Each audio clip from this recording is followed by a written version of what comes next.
Ladies and gentlemen, my name is XPCReaper from the XPCRegaming. I'm going to be doing another attempt at Operation Flashpoint Red River. I've tried recording this game multiple times. I get the video perfectly fine, but there is always a minor problem in that for some strange reason, it overrides my DxTory settings. I don't know why it does it, but it automatically sets it so that I'm recording two variants of my speakers. So I'm getting the game audio twice, and I'll be talking for 30 minutes, roughly. But it won't actually give me anything whatsoever on my mic. So, that being said, the game doesn't interface well with DxTory. At least it interfaces. I am recording this as post-commentary, which I must apologise. Usually I'm against post-commentary, but fair enough. We're going to have a little look at the actual game itself, and as you can see, we've got class setup. That stuff is perfectly fine.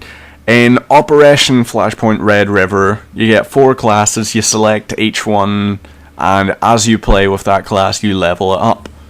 There are no unanimous unlocks. What I mean by unanimous unlocks is there is nothing which you unlock for one class which you will immediately get for another class. There is nothing which is mutually shared between multiple classes. You get a primary weapon, you can select an attachment or 2. A couple of the classes have 2. And you can get 2 pieces of equipment. You can have, for example, say, grenades and an anti-tank mine or something. Or you could have, well, you get a battle mod and a special mod. Both of those are passive upgrades, and then it's okay. The passive upgrades are alright, I suppose. Let's look at the options menu. Okay, we're gonna have a look. You can see multiple things. Graphics is the most important thing whatsoever. You've got your full screen, bordered, and borderless windows, which is nice. You can adjust gamma. Resolution you can adjust. It's actually got a very good range of resolutions. It goes as low as 800 by 600, I believe. You can turn on or off your VSync. You can have up to 8 times multi-simple anti-aliasing. You can adjust your aspect ratio individually, which is nice. Like, say, for some games, like Call of Duty Ghosts, for example, I've played a bit of it. Honestly, it's not that well optimized on PC that I've actually touched much of it at all, but in it, you had a minor problem where you would set your resolution, but the aspect ratio, if you didn't have it set to the specific one, if it was still on auto, then you were having a severe problem with things like frame lag. So of course you can have your basic ones. You can go into advanced options. Now in the advanced options, you've got this right here. You've got shadow size. You can actually adjust the size of the shadows in terms of pixels. You can adjust their density. You can look at your detail. Like, detail is your presets basically. You've got your texture quality, shadow size, shadow quality, ground cover, particles, animation, texture filtering, and anisotropic filtering. Now the game was released in 2011, so it only supports up to ×8 anisotropic filtering. I suppose that's alright. Like, fair enough, I can give it that. You've got fully rebindable keys under control settings, by the way. You can adjust all these things. That's awesome. You can have your master volume set low, and then you can turn it up so you don't have to individually set everything each time. But if you want your music off, for example, say if you're recording the video game and you're a big YouTuber or something, and you don't want to have licensed music in it, you can turn your music off. Now that was one thing I immediately thought to myself. It's like, right, the music in this game quite often, it's distracting at the start of it. It's got a good selection of tracks in it, but it's all licensed music. You're listening to music like Fun Loving Criminals, for example, and who else was there? You've got Fun Loving Criminals, you've got people like Disturbed, you've got, damn it, what did you call them? Bullet for My Valentine, that was it. I believe they have a track in the game. Yeah, It's got a wide selection. Like, some of the tracks you're listening to are very calm ones, which are, it's nice sometimes. If you're going back to base, you don't want to be sitting and listening to heavy metal or anything, but it's perfectly fine. In game settings, you've got multiple ones. You can switch all that off. You saw the hardcore mode there. It switches off everything unnecessary. It basically means you've got no HUD whatsoever. You've got no indicator besides actually listening to the game. That right there.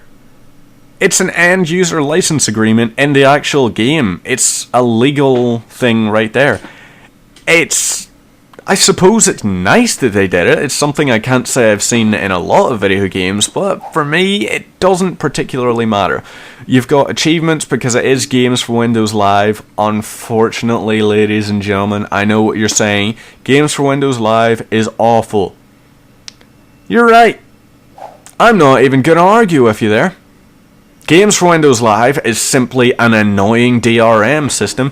Even if you purchase this on Steam, you're going to have to go through the damn Windows Live system, which is annoying. You've got your player progress. You can look at things like tactical awareness. Each one is an individual thing. Like tactical awareness gives you increased... it's the range at which you can identify targets. It increases by a percentage. Now that is tied to the magnification zoom on your sight. So if you're using like let's say for example you're using a marksman sight which has ×4 magnification, you'll be able to directly identify targets through that scope more than if you were just looking at something running through a desert, this small figure. And it's kind of nice that way, because you're actually relying on your optics to identify people.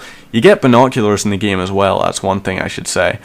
And to upgrade each of these things, by the way, your campaign mission awards and your fireteam mission awards, those are essentially medals for each thing. You can see up in the top corner, actually, I just got it out of my eye, you can see that you've got the little icon saying that I'm talking, because I was actually doing my commentary, but thank you so much, Flashpoint Red River.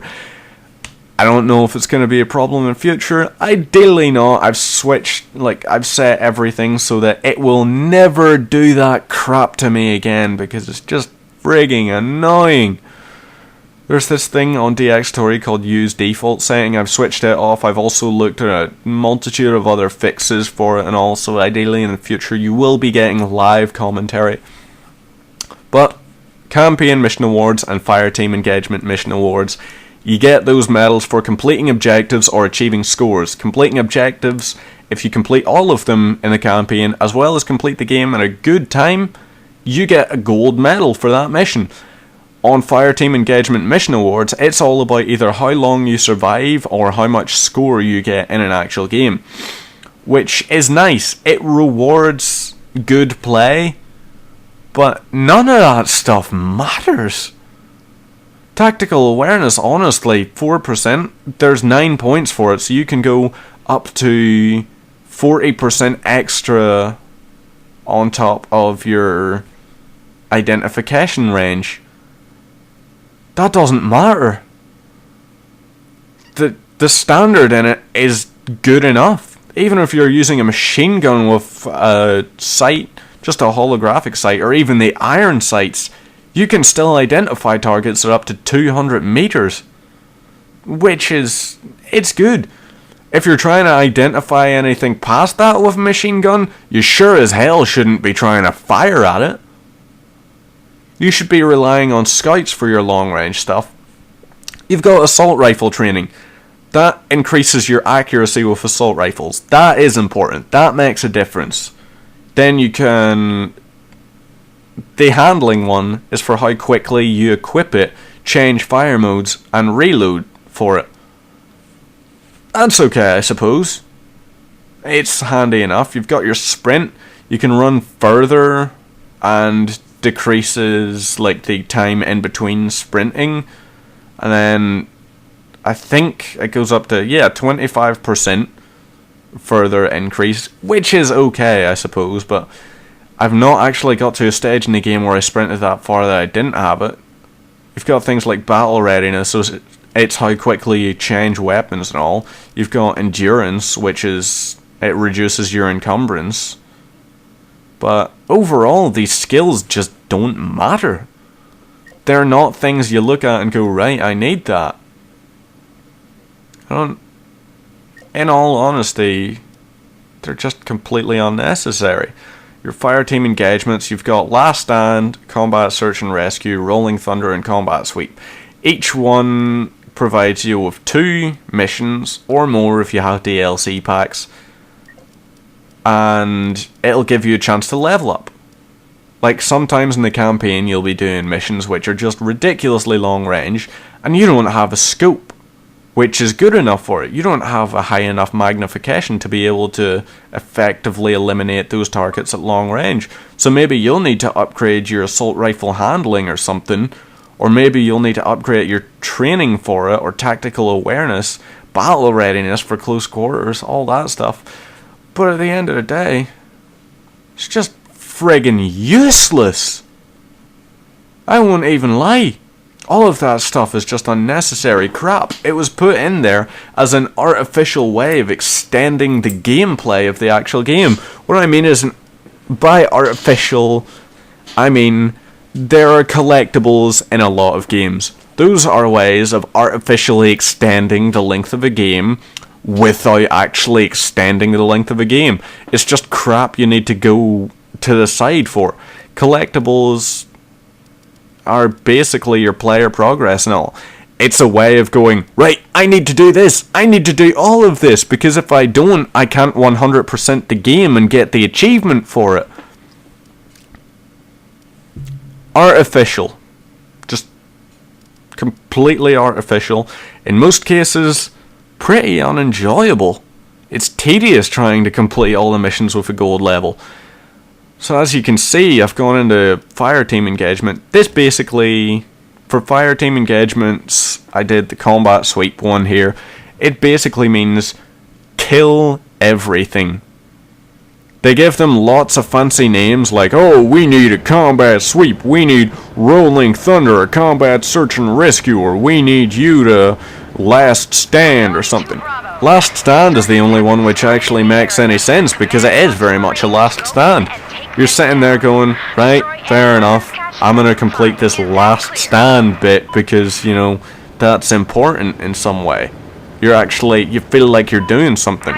Combat sweep is just a terrorist hunt from the Rainbow Six games, essentially. Rolling Thunder is just protecting a convoy. It's a bit like the mission out of Call of Duty Black Ops 2, where you had all the drones and everything and you had to escort that convoy. Except you don't have drones or anything. You're just 4 soldiers. And you don't really feel like anything particularly badass when you're doing it. None of the missions make you feel like a badass. In Last Stand, you don't feel like an elite soldier. You feel fucking panicked, for lack of a better term. It's good. It's good fun for co-op. And in co-op, this game does provide good fun. These combat sweep missions, like the one I'm playing on, I wish I was playing it with friends. Why? Because then I'd be able to communicate with them. I'd be able to say, hey guys, why don't we go 2 by 2? 2 of us take this bit, 2 of us take the other bit, so that we can complete it as quickly as possible. Well, Mark, that sounds like a fantastic idea. Let's actually collaborate and talk about what we're doing as we're doing it, provide real-time information. The only information you get out of the AI is those guys going, hey, rifleman, 200 meters. They'll tell you where an enemy is. They won't fucking shoot. 100 meters northeast. These enemies just, they run about and everything, but your teammate, for some strange reason, I'm opening fire. The enemies are opening fires on us. There's only one person in my squad who is firing back at them, and that's me. Oh, finally we see a red tracer going out. That red tracer was our teammates finally deciding let's do something. But you'll notice they're shooting the ground. Reloading. The AI system in it is just clunky. They're completely inferior to human allies in every single way you could possibly imagine. There is no other way to put it. They are inferior to people. And as such, you directly suffer for it. The reason I'm keeping them on me and all, instead of telling them to go clear out some part of the map, is because it's too goddamn complicated to. You have to hold in one button and then you have to say to them, right, I want you guys to go clear that way. But do they do it? They'll run that way, and until they get to the point where you told them to run to, they won't do anything. They'll just run there. If they get shot, they don't react. They just take the hits like a goddamn moron. The AI in this game, if you're buying this game, don't do it for single player. I tell you that much. Because it's just unenjoyable. Open fire. You've got bullet drop. That's a nice feature, I suppose. Bullet drop is nice. I like having a ballistic system. Because you have to actually go, right, this opponent is running. I'm going to have to try and lead him. But it's weird.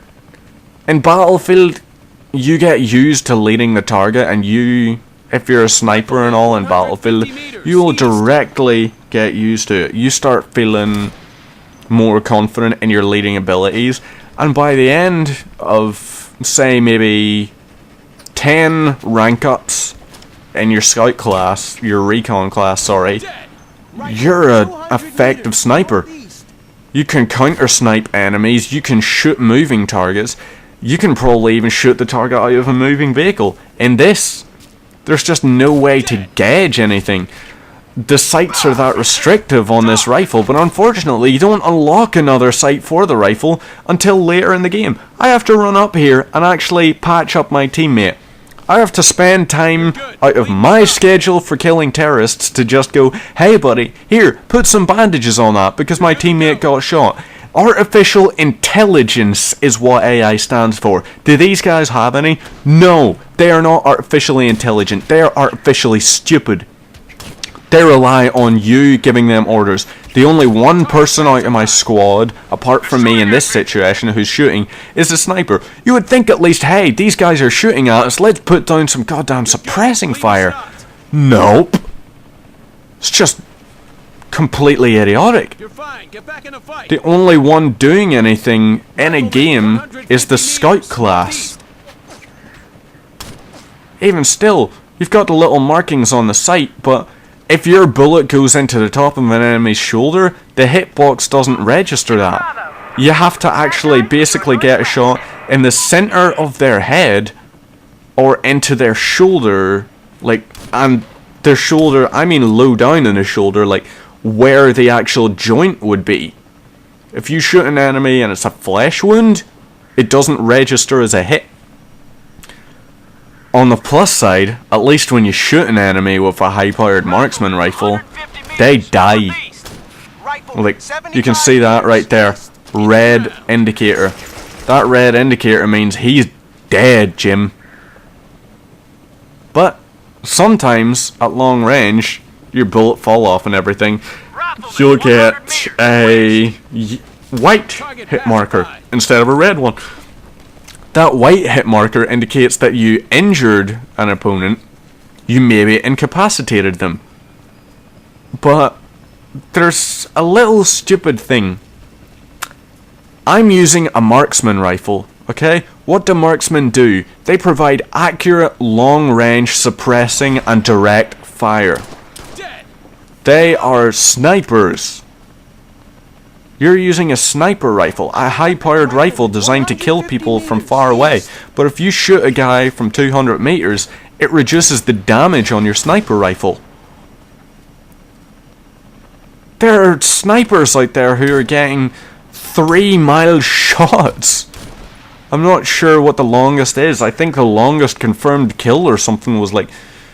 Was it 2 miles maybe? I'm not actually sure. I haven't I haven't even bothered looking at sniping statistics in so damn long, but the game doesn't do a good job of them. And then let's look at this here. This right here is a cache. You would think, right, we've got a bunch of explosive fuels and all. I've planted a claymore on it. I was looking for a grenade launcher at that point. Why was I looking for a grenade launcher? The answer is very simple, ladies and gentlemen.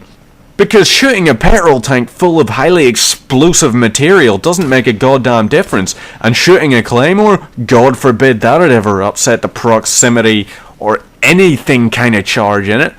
You would think, let's ignite some gunpowder by putting a round which is extremely hot. Bullets, when they get fired from the rifle, are hot. Because what happens in a barrel is they're propelled by an explosion. The bit of the round that goes out the head is propelled by an explosion created by igniting the gunpowder in the casing by striking the primer, producing a spark. That spark ignites the gunpowder and causes an explosion. Explosions generate heat. So why then does it not matter that I'm shooting a goddamn petrol barrel or something? There's no logical reasoning for anything in this game. You can't shoot a claymore to use it as an effective trapping method. No, you just have to wait for an enemy to run up to it. Let's say if you want to generate a big explosion, you would probably set down a claymore, but you wouldn't go, I'm going to put this with a tripwire. No, if you wanted to really put some effective kills into a close quarter proximity combat scenario with a bunch of enemies walking in a tight formation, you would put a round into the claymore. That right there, by the way, that is what I'm talking about. That's how you order your soldiers about. A coma ruse. That's perfectly fine for if I'm sitting playing some. Actually, no, that's not a coma ruse. I just remembered. When I was playing games like Battlefield 3 and 4 or PlanetSide 2, my coma ruse is affected by my mouse. That right there is the only good thing about the game, apart from co-op. There's a sense of fatality to every weapon. The game is unforgiving, but in a good way. It's not unenjoyable unforgiving. No, it's something where you feel like you need to do things right, because if you don't, you're just gonna get killed. It's 100 meters east. It's a difficult game to place your finger on, because if you're playing this with a team, you'll have fun. Why? Because you'll all be having a bit of banter. That's nice. It's always nice to have a bit of banter with your squad mates. When I'm sitting playing Call of Duty online and all, yes, you do get times where you'll try communicating with people and they'll just be like, hey, shut up dude, I'm trying to concentrate, or they'll randomly start insulting you. But those are games where it's so easy to find other people. I figure if you searched for a match on this and you actually found a match, the people wouldn't even dare insult you. Why? Because the multiplayer component of it is so dead. If I go to search for a match at any time of day, I actually did a test on this back when I started playing it. I searched once at 9 AM for a match, any game mode or cooperative campaign. 0 results. I searched again at 12 midday. 0 results for any game mode whatsoever. Searched again at 3. Did I find a result? No. There was no result whatsoever. Okay, let's try 6 PM, dinner time. Maybe people will be home from work and playing it. Nope. Maybe if I try at 9 PM, that'll work. Maybe I'll find a match. No. I tried searching every 3 hours from 9 AM through to 12 midnight. And there were none. This was not because I was searching regionally. I was searching globally. I was actually looking for the entire internet community in the world for this game.